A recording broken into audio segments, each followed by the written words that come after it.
Hi all, మనకు ఇంకో కొత్త ఆపర్చునిటీ రావడం జరిగింది. సో ఈ యొక్క ఆపర్చునిటీ అనేది మనకి ట్రాన్స్లేషన్ జాబ్ అనమాట. అండ్ ఈ యొక్క ఆపర్చునిటీ అనేది మనకి గో ట్రాన్స్లేట్ నుంచి రావడం జరిగింది అనమాట. సో డీటెయిల్స్ అన్ని కూడా ఈ వీడియోలో డిస్కస్ చేద్దాం. ఈ వీడియో ఎక్కడ స్కిప్ చేయకుండా చివరి వరకు చూడండి. సో అలాగే ఎవరికైతే తెలుగు బాగా వచ్చో వాళ్ళందరికీ కూడా ఇది చాలా మంచి అవకాశం అనమాట. అండ్ ఇంగ్లీష్ రాకపోయినా పర్వాలేదు, ప్రెజెంట్ ఇంగ్లీష్ వాళ్ళకి హైర్ చేసుకోవట్లేదు. సో ఎవరికైతే తెలుగు వచ్చో వాళ్ళందరికీ కూడా చాలా మంచి ఆపర్చునిటీ అనమాట. సో డీటెయిల్స్ అన్ని కూడా ఈ వీడియో డిస్కస్ చేద్దాం. ఈ వీడియో ఎక్కడ కూడా స్కిప్ చేయకుండా చివరి వరకు చూడండి. ముందుగా చూసుకుంటే మనకి transcription jobs, flexible remote work opportunities for skilled linguist. ఓకేనా, ఇక్కడ మనం చూసుకుంటే వీళ్ళు మెయిన్గా 2 రోల్స్కి మనకి తీసుకోవడం జరుగుతుంది అనమాట. ఇక్కడ చూసుకుంటే become a transcriber, become a translator. So transcriber అంటే ఏంటంటే మనకి ఆడియో కానీ వీడియో కానీ ఒక లాంగ్వేజ్లో వస్తుంది. సో ఏ లాంగ్వేజ్లో అయితే వస్తుందో అదే లాంగ్వేజ్లో మనం ట్రాన్స్క్రైబ్ చేయాలన్నమాట. అంటే అదే లాంగ్వేజ్లో మనం రిటర్న్ టెక్స్ట్ రాయాలన్నమాట. ఇప్పుడు ఫర్ ఎగ్జాంపుల్ ఒక ఆడియో ఇంగ్లీష్లో వచ్చిందంటే అదే ఆడియోని మనం ఇంగ్లీష్లోనే రాయాలన్నమాట. ఎగ్జాక్ట్గా ఆడియోలో ఏమైతే ఉందో అదే టెక్స్ట్ని, అదే ఆడియోని మనం ఇంగ్లీష్లో రిటర్న్లో రాయాలన్నమాట. ఓకేనా, టెక్స్ట్ రూపంలో. అండ్ ట్రాన్స్లేటర్ అంటే ఏంటంటే ఒక లాంగ్వేజ్ నుంచి ఇంకో లాంగ్వేజ్కి ట్రాన్స్లేట్ చేయడం అనమాట.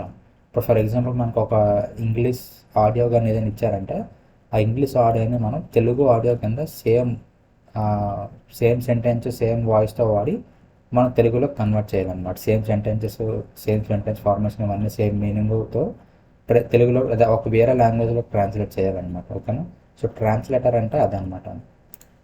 సో ఇప్పుడు ట్రాన్స్క్రైబర్కి ఏ స్కిల్ ఉండాలి, ట్రాన్స్లేటర్కి ఏ స్కిల్ ఉండాలి, అండ్ మీకు ఏ స్కిల్ ఉంటే దానికి మీరు అప్లై చేయొచ్చు అనమాట. సో ఇప్పుడు మనకి ట్రాన్స్క్రైబర్ అంటే ఏంటంటే మనకి లిజనింగ్ స్కిల్స్ అనేది ఉండాలన్నమాట. ఎందుకంటే మనం విని అదే విధంగా అందులో ఏముందో అది రాయాలన్నమాట.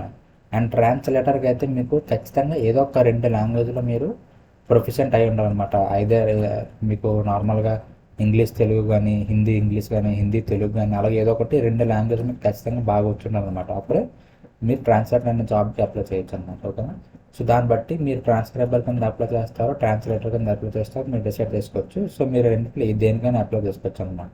ఓకేనా, అండ్ మనకి ఇక్కడ చూసుకుంటే టోటల్గా 140 లాంగ్వేజెస్ ఉన్నాయన్నమాట.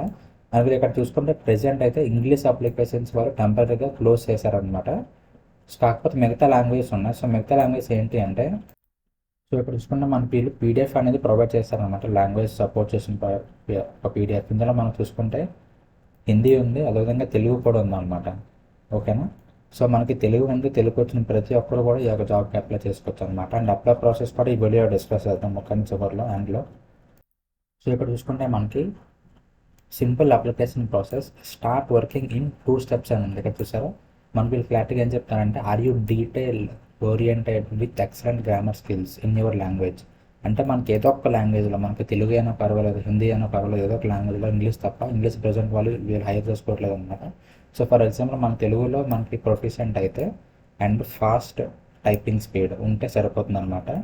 వి seek skilled transcribers with keen ear accuracy and commitment to quality.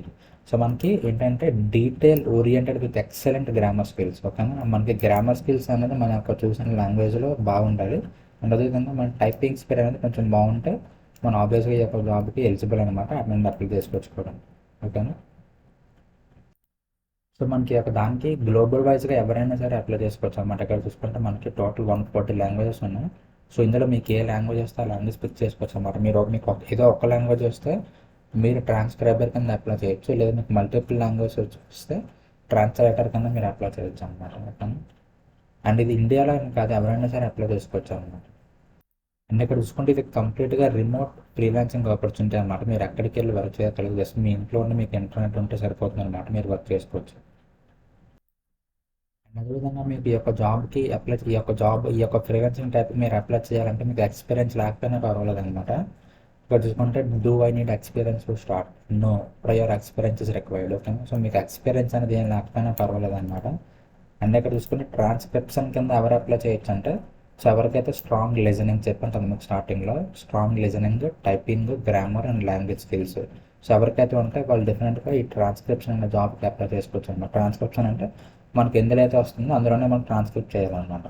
Okay, మీరు ఇనిషియల్గా ఇందులో పార్ట్ టైం ఫ్రీలాన్సింగ్ కింద చేస్తారు. సో ఒక మీకు క్వాలిటీ మీ వర్క్ నచ్చి మీరు క్వాలిటీ అవుట్పుట్ ఇస్తే మీకు డైరెక్ట్గా ఫుల్ టైం ఆపర్చునిటీ కూడా వీళ్ళు ప్రొవైడ్ చేస్తారన్నమాట. ఓకే, మనకి అప్లై ప్రాసెస్లో మనం అప్లై చేసిన తర్వాత మనకు ఒక చిన్న టెస్ట్ అనేది రావడం జరుగుతుంది అనమాట. ఆ టెస్ట్ అనేది మనం ఫస్ట్ టైం ఫెయిల్ అయిపోతే సెకండ్ టైం కూడా మళ్ళీ అటెంప్ట్ చేయొచ్చు అనమాట. సేమ్ అకౌంట్లోనే మీరు మళ్ళీ మల్టిపుల్ అకౌంట్స్ క్రియేట్ చేస్తే మీరు ఐడెంటిఫై చేసి మీ అకౌంట్ అంతా బ్లాక్ చేస్తారు.